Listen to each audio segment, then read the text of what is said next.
talk about gut disorders and some of the issues here in the U.S. or worldwide. You know, I use this graph and it shows us the increase in inflammatory bowel disease specifically worldwide. Different countries, Germany, Japan, Sweden, a lot of industrialized nations are noted on here. But you know, I could use a lot of slides from a lot of chronic illnesses, and true or false, most of them are going to look something like this. Since the 1960s to present, there's a massive increase in chronic illness across the board. Autoimmune diseases, dementia, autism. All these graphs are going to look similar because there are massive changes that are going on in our environment leading to this.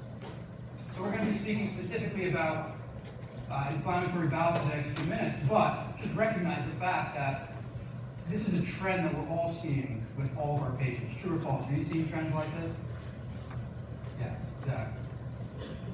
So currently, roughly about 4 million people in the US have a peptic ulcer. 11% of the population has some version of IBS. 1.3 million suffer from some version of inflammatory bowel disease, whether that's Crohn's or ulcerative colitis. 25 to 30% of those are kids, under 20 at least. And roughly a prevalence of 100 to 200 out of 100,000 children in the US suffer from some type of inflammatory bowel disease, and about almost 50 out of 100,000 worldwide. Interestingly, the cases in pediatrics are actually exceeding, in terms of increased prevalence, or exceeding that of adults. And the thing is this, and I think most people in the room know this, but the prevalence is changing at such a rate that we cannot blame genetics alone for this problem.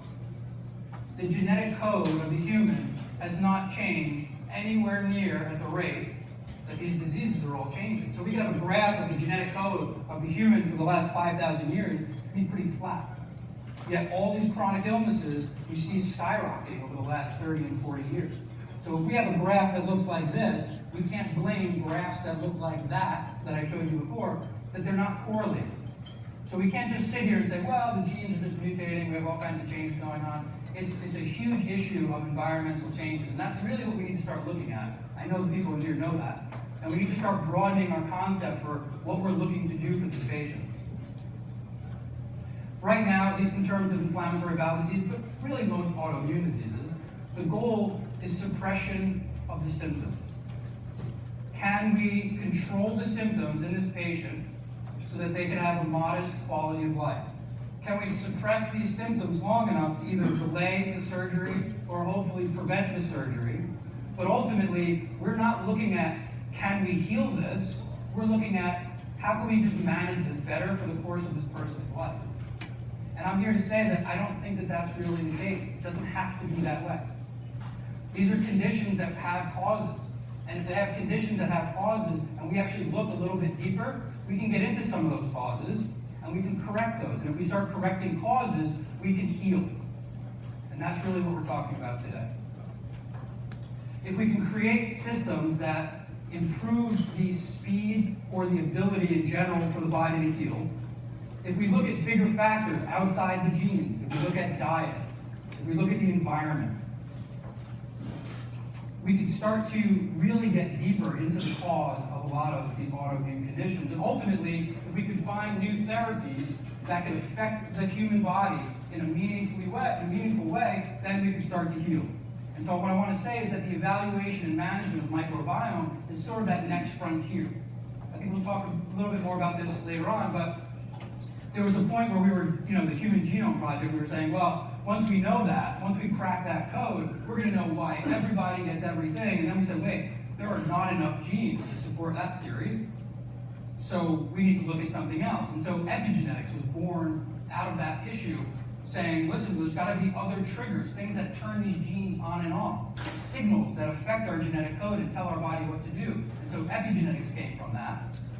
And what I want to say is that also the microbiome is sort of that next evolution. There's also, we're going to talk about this more in a few minutes, but the interaction between our microbial environment, the colonies, we're basically just skin-covered petri dishes, the environment of our bacterial, fungal, and viral colonies that live in us also interact with our DNA and change our response to that environment. So evaluating that in a meaningful way and then having therapies to deal with the microbiome can be a huge implication for helping patients, just like you heard over lunch with Alzheimer's. So how does the microbiome become dysfunctional? Before we get into that, I want to talk about what is the microbiome. For those who don't know, I'm sure we covered it an hour ago. But it's basically all the bacteria, fungus, viruses, all the little microorganisms that live in us and on us. Like I said, we are skin-covered petri dishes. We have more microbes living in us and on us than we have cells that make us up by about tenfold at least. And we share. We're symbiotic in theory.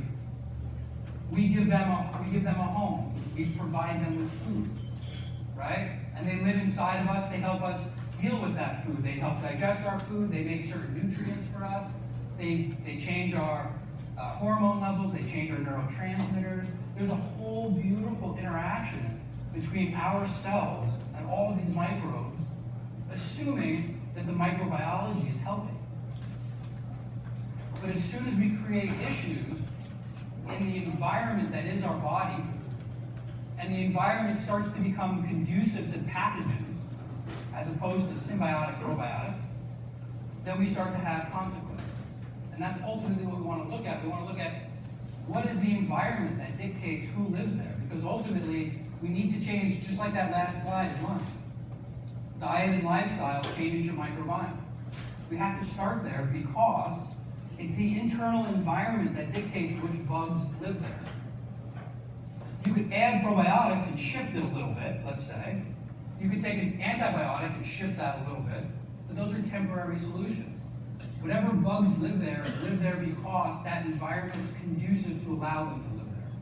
And if we can change that environment negatively, we could have a lot of health consequences. And if we can change that environment to affect positively, then we can improve our health by doing so.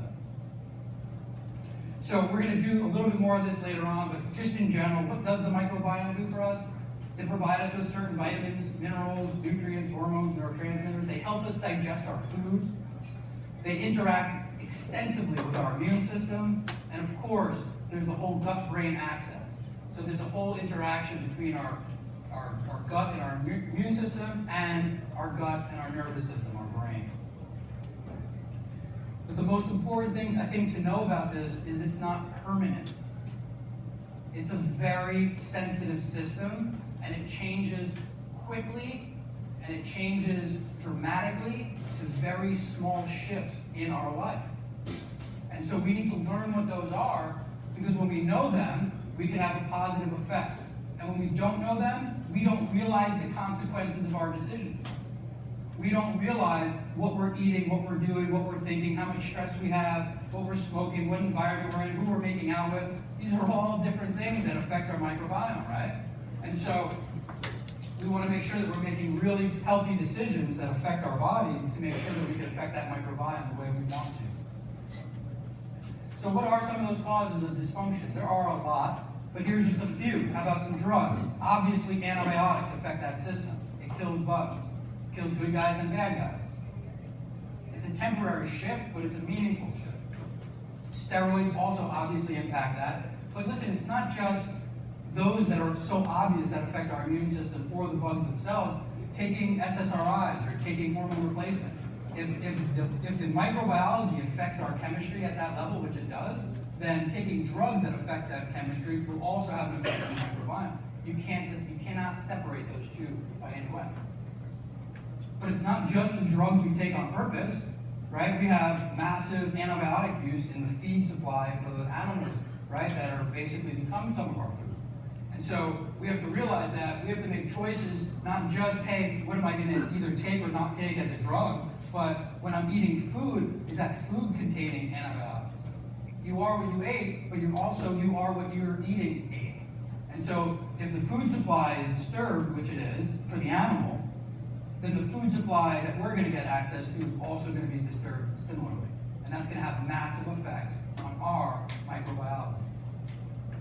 Pesticides, another huge one. To name one, glyphosate, who's familiar? Of course. They just lost a huge lawsuit.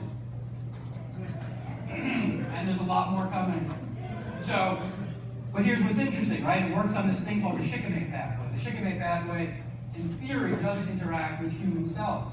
So they were able to utilize this as a pesticide, dump tons and tons of gallons of this chemical on our food because it's safe for human consumption because humans don't have a shikimate pathway, therefore we should be fine. The issue is we have 10 times more bacteria than we have cells, and bacteria have a shikimate pathway.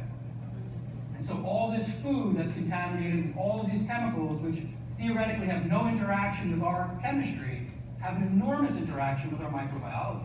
And it's basically an antibiotic.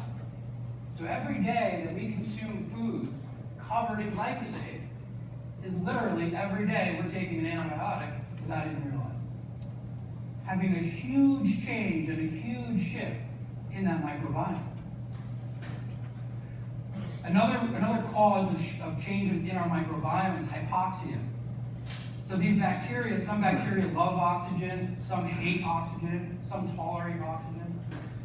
But what happens when we have especially inflammatory gut issues or inflammatory issues in general, we get tissue damage. If we have tissue damage, we have circulation damage.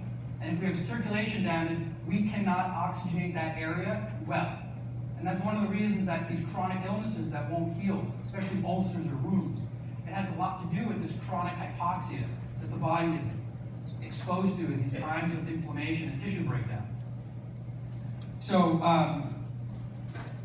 if the gut, let's just say, if the gut has this damage and has this relative hypoxia, you're going to note that it's going to shift the environment. And if it shifts the environment, you're going to start to allow bacteria that are anaerobic start to really thrive. And you're going to have bacteria that are either aerobic or at least oxygen tolerant, they start to decrease in number. And so again, what we have to realize is it's all the environment. Change the environment, you change the bugs. So if we want inflammatory, hypoxic, loving bacteria, which happen to be mostly pathogens living in our gut, then we can eat this food, we can take these drugs, we can have antibiotics, it doesn't matter. But if ultimately we're looking for healthy probiotics, things that want oxygen or at least tolerant to oxygen, and we want our body to be capable of healing, we need to create this environment that's conducive to those bacteria living there. Certain foods are also going to affect the microbiome, obviously. It's one of the reasons why probably things like specific carbohydrate diet or FODMAP work. I mean, if you change your diet, you change your bugs every time. And so that's a really important thing to note. And then ultimately, like was covered in the other room, enough of this inflammation, enough of these pathogens are doing well, we get enough of a shift of inflammation, we get enough of a shift of tissue breakdown, we get enough to where we start to get intestinal permeability. You get intestinal permeability or leaky gut. Now we have an entire cascade of a whole other chronic inflammatory process. We're going to upregulate the immune system. It's basically the beginning of so many autoimmune and chronic illnesses that we're seeing today in our offices. So what's the physiology behind inflammatory butt disease? This is basically, I guess, what it is, right? Inflammatory bowel disease. There's acute and chronic inflammation, right? So we get these cytokines coming through. What they note, though, is that in chronic gut inflammation, there are higher levels of SIBO.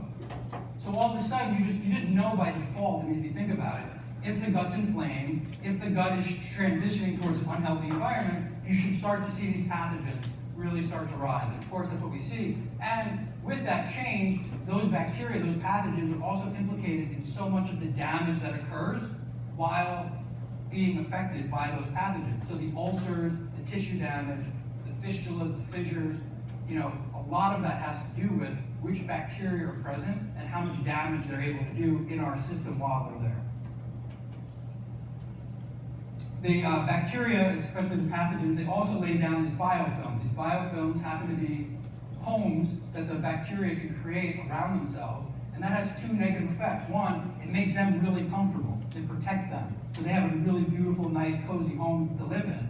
But more importantly, it makes traditional therapies like antibiotics less effective because we can't penetrate that biofilm so well traditionally. So, again, we're getting these shifts that make the pathogens it's just too easy for them to thrive in that type of environment.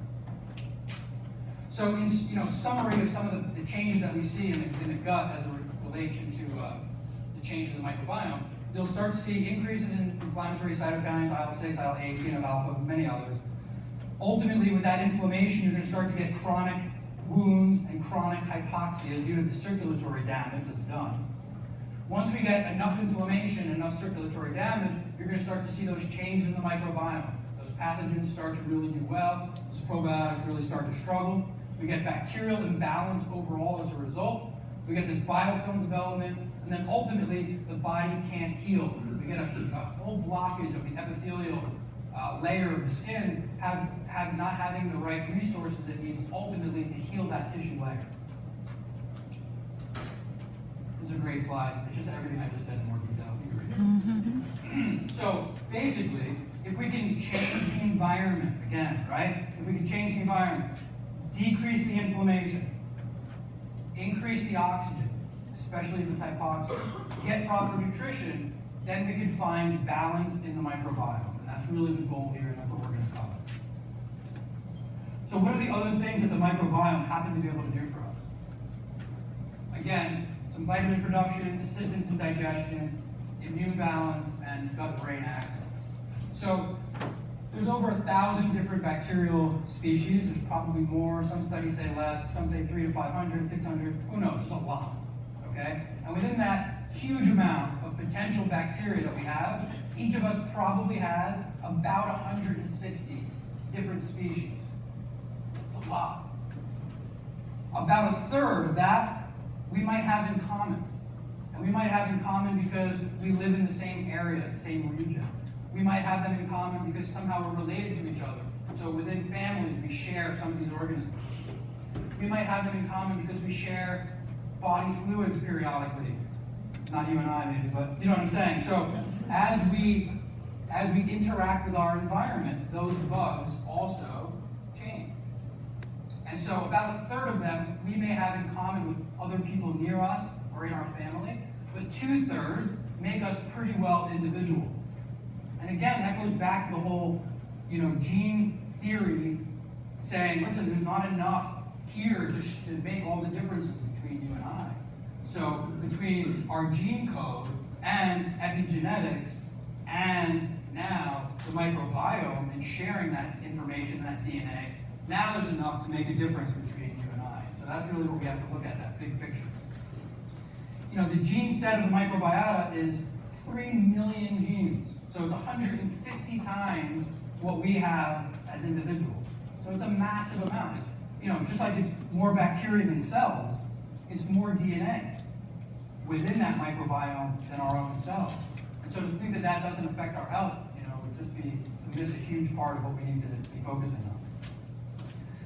A large, diverse community that basically adds to our enzymes.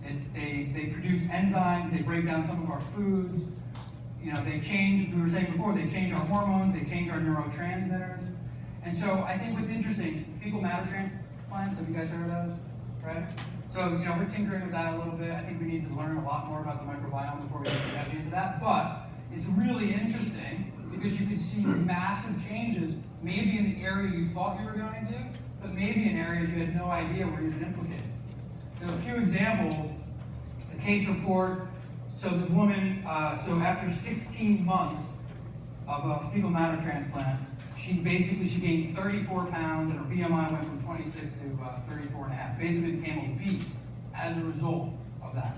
So that's where these bacteria are massively interacting with our metabolism, right? She wasn't obviously getting that transplant for this reason. This was a side effect of that. Fecal matter transplant, FMT, and autism. So GI, neuropsychosocial symptoms all improved within 10 weeks of an FMT. So all of a sudden, this kid got a fecal matter transplant, and they saw changes in his social behavior, in his neuro and cognitive abilities. Another case report, our study results suggest that depression and anxiety symptoms could be improved regardless of the GI symptoms. So you might have IBS and IBD, you might get a fecal matter transplant, and that may or may not help some of your GI complaints. But you could also expect that that may also interact with your metabolism, your mood, right? Your neurotransmitters, your hormones. So it should be interesting and somewhat terrifying to think that, these organisms that we don't know that much about have such an influence over our entire biochemistry. A lot of times, in my opinion, on topics like this, is we don't know enough to be messing with it on that level sometimes.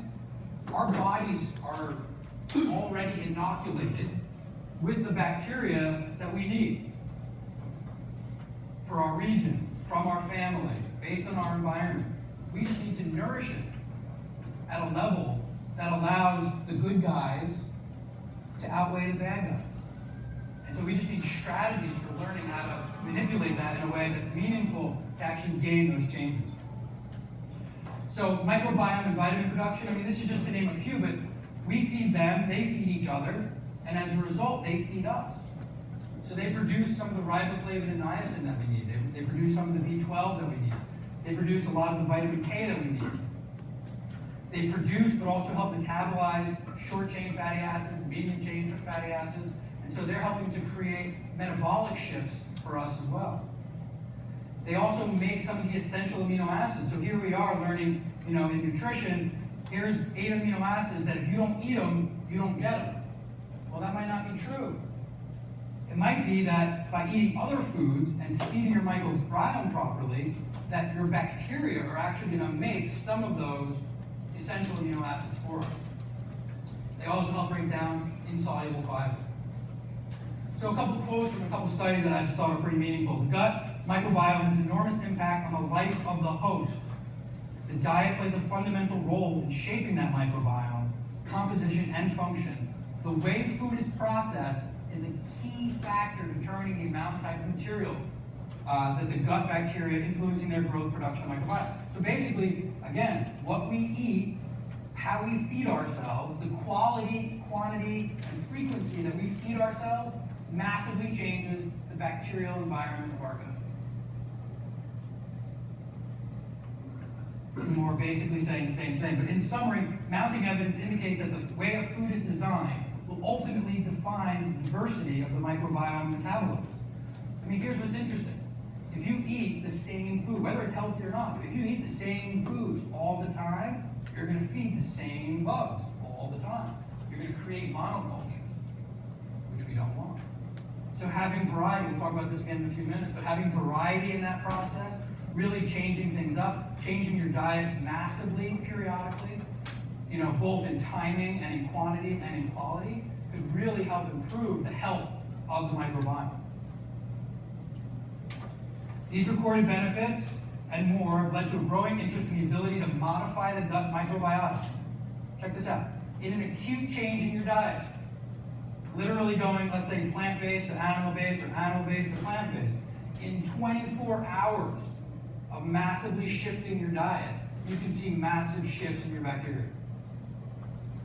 That's what I mean. This is a sensitive system that changes dramatically and quickly to the signals that we give it. Likewise, if you were plant-based and you went animal-based and you saw a shift in 24 hours and went back to plant-based, within about 2 days, you would get a normalization of your colonies back to the way it was before you did that. So this is a very delicate situation we're talking about. How about the microbiome and the immune system? So we see different numbers, but roughly 70-80% of our immune system is relating back to that gut microbiome. They're playing an enormous role in how they protect us. How do they do that? They help determine which antibodies we're going to make and when. They help balance the pro-inflammatory and anti-inflammatory cycles.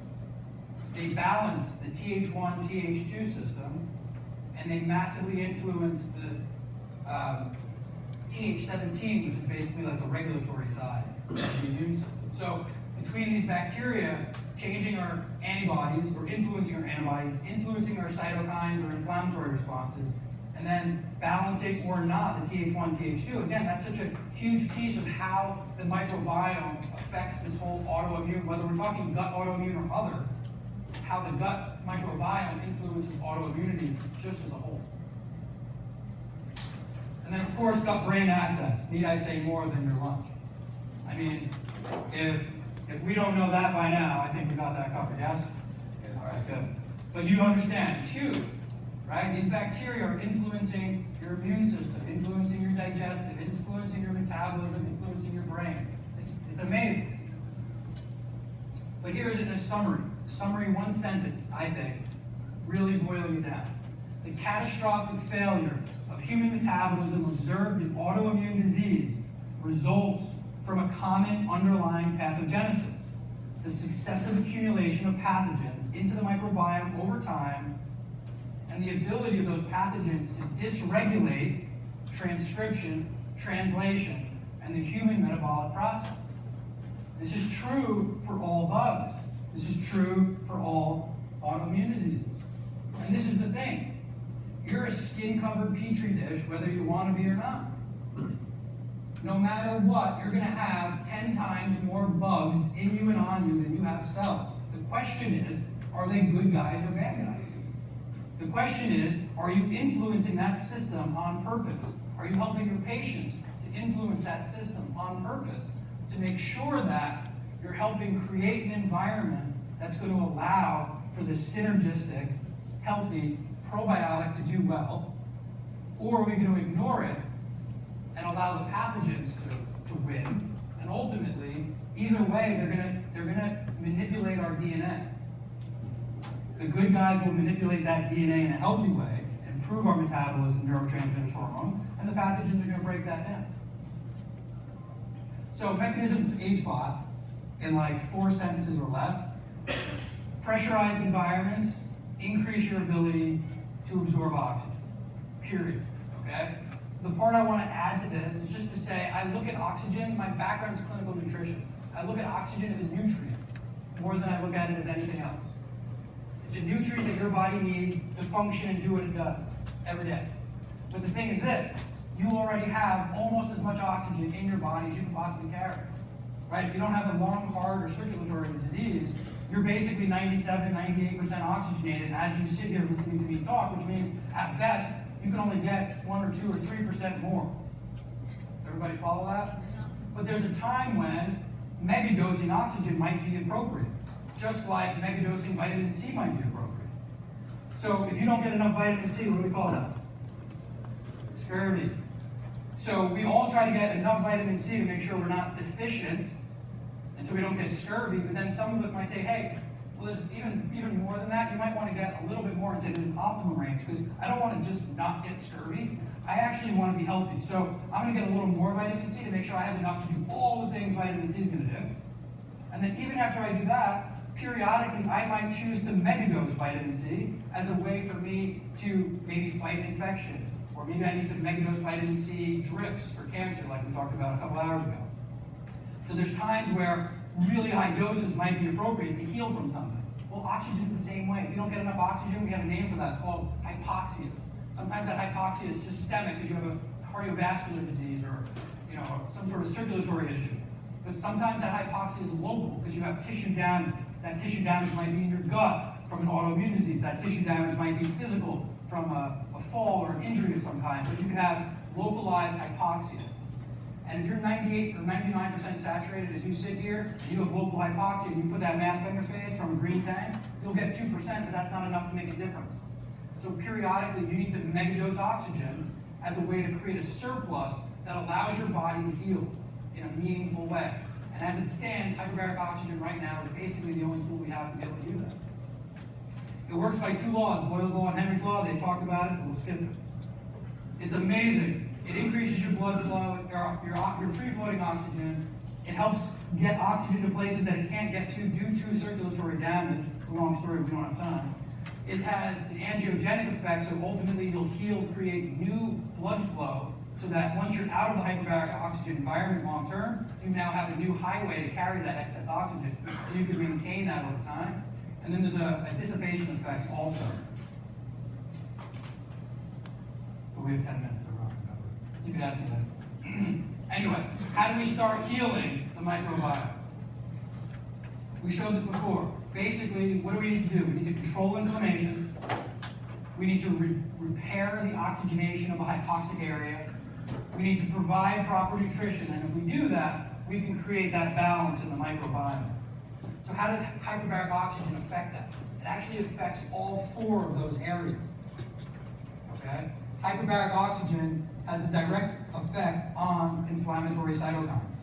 It reduces the entire inflammatory cascade of events. It acts as an antibiotic for pathogens. So anaerobes can't survive in that high oxygen environment, and as a result, they actually start to die off.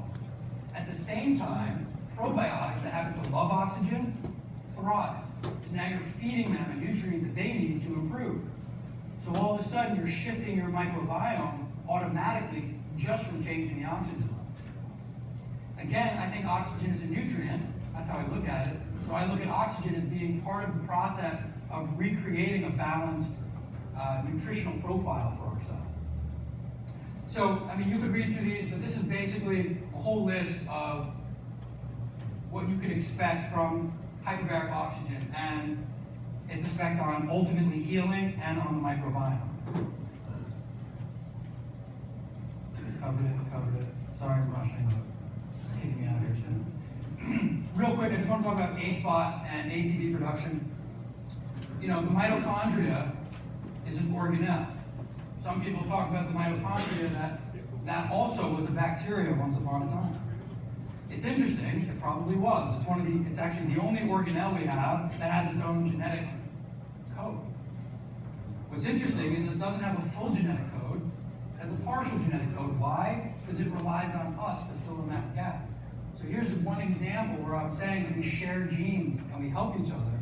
Our genetics help fill in the gap where the mitochondria's genetics sort of leave off. And there's a symbiotic relationship. We feed that mitochondria short chain, medium chain, long chain fatty acids, glucose, and then that mitochondria turns around and starts whipping up ATP and feeds us the energy we need for our life. So there's, again, this beautiful symbiotic relationship between, you know, our cells and the bacteria in our body. But from a hyperbaric environment, you can expect that you'll see an increased efficiency of that mitochondria to be able to produce ATP.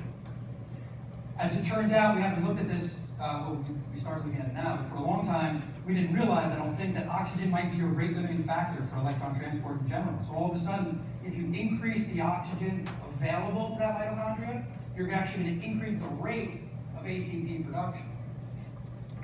Also, as a result of being in that high pressurized environment and getting more oxygen than we normally can, you're going to see an increase in size, shape, and density of the mitochondria. The body's going to say, listen, look at all this oxygen. We can't let that go to waste. Let's get the organelle that produces the energy for us, and let's upregulate it. Let's make it bigger. Let's make it stronger. Let's get more of them so that we can actually make use of all that excess oxygen.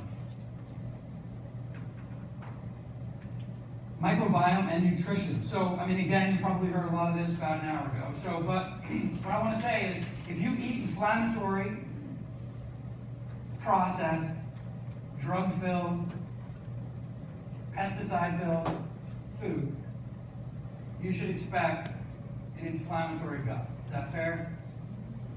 You should also expect, which we don't think about, monocultures to develop. You're going to have a very specific line of bacteria that thrive, that love that inflamed, simplified diet. And we see that with a lot of kids that we treat, don't we? And we know that a lot of kids that we treat have these gut issues, and we're constantly trying to work this, you know, shift in diet into their life because we know that there's some gut-brain connection, but here it is, we're laying it out. It's an enormous connection between the health, the vitality, the diversity of gut bacteria that we have and the general health that we'll experience as a result of that. So here's some recommendations that we share with our patients. We don't tell them to do all of these at the same time, they have to do some. Again, if you can create diversity and variety in your life and your diet, you can create diversity and variety in your gut and your gut health, and then you can improve your health. So these are just things that we use. We use a lot of fasting, intermittent fasting, block fasting.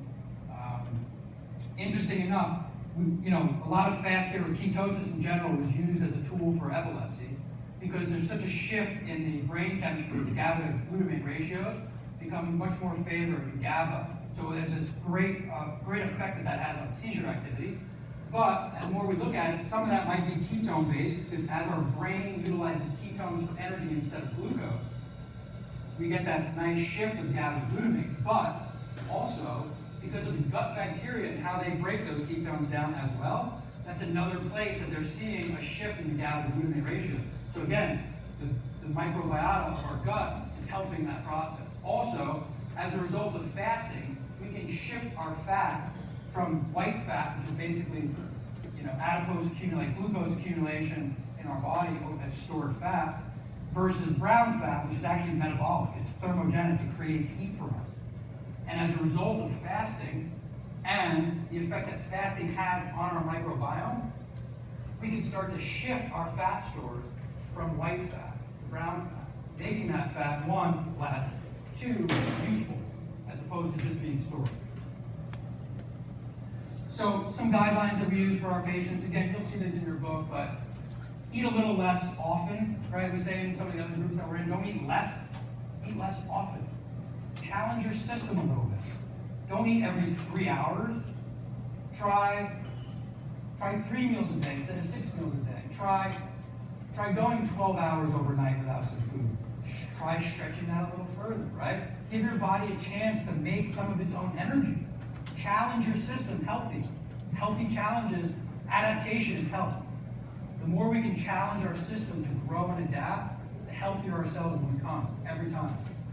Have variety. Have variety in the amount of food that you eat. Have a variety in the timing of your food that you eat. Have a variety in the types of food that you eat. Creating variety in your food creates variety and diversity in your gut microbiome. And so that's really critical, I think, for helping change that microbiota that we're trying to shift. There's more of the same. All good, fabulous. Things to avoid, obviously, hopefully, refined sugars, grains, alcohol, caffeine, dairy. Again, if you basically eat inflamed foods, processed foods, chemical-laden foods, you're going to shift your bacteria in that direction. And if you eat whole foods, raw foods, if you don't eat for periods of time, all these other little challenges, you can create a shift back in the healthy direction. Fabulous. Read the book. The book is great. Read it. It's fabulous. Read it. Oh, I'm going backwards. Here we go. All right, so real quick, I have like 2 minutes. So just a couple cases. Here we go. 18-year-old male, home for a winter break from college. His diagnosis, ulcerative colitis, active fistula, active anal fissure. He's on Humira, he's on corticosteroids, he was in the middle of a pretty big flare. He's also been prescribed iron, just prescription iron. So basically, 10 to 14 bowel movements daily, urgency super high, frequencies obviously super high, blood in the stool, moderate cramping. It's a pretty tough situation. They were recommending basically really high dose corticosteroids. Let's get this under control for the rest of this semester. And then in the summer, we'll do a partial colon resectomy and get rid of the inflamed colon. So his medical doctor, who we know pretty well, sends him to our office for an evaluation. We do our thing. We recommend 20 sessions hyperbaric oxygen, 1.5 atmospheres, 100% oxygen, 90 minutes, 6 days a week. So he basically had a decrease in frequency of blood in the stool. He went back to school at 1 to 2 bowel movements instead of 10 to 14. He still had blood, but it was present less than half of the time. He had some evidence of fistula healing, and he had almost no cramping. So he did pretty well the next semester in the spring. Things were relatively under control, but he saw a huge increase in his symptoms come finals week. He associates stress with a flare. I think most people do. So he came back. He was trying to decide between, am I going to do this colon resection or not? They were pleased with the response that they had initially, so we did 40 more sessions. 60 minutes, 5 days a week. Complete resolution of the fistula and the fissure. No blood in the stool, no cramping. Bowel movements 1 to 2 times a day. Still on Humira, not on the steroids. 18 months later, symptom-free. So here you're talking about some simple shift, right? In this case, we didn't even do nutrition. The other 2 cases that are in the book, we talked about doing nutrition. We fast a lot of these people because if you could fast them, even if it's just intermittent, by condensing their eating window, you're going to condense their bathroom window. And if you do nothing else for these people but condense their bathroom window, they are massively appreciative of that. right? So if you can shift them in a way that they can just reduce their frequency and urgency, that's a huge shift for them. In this case, all we did was the hyperbaric. We still had a massive shift. The other two cases are in there, but I think I'm pretty well out of time. So anyway, thank you much. If you have questions,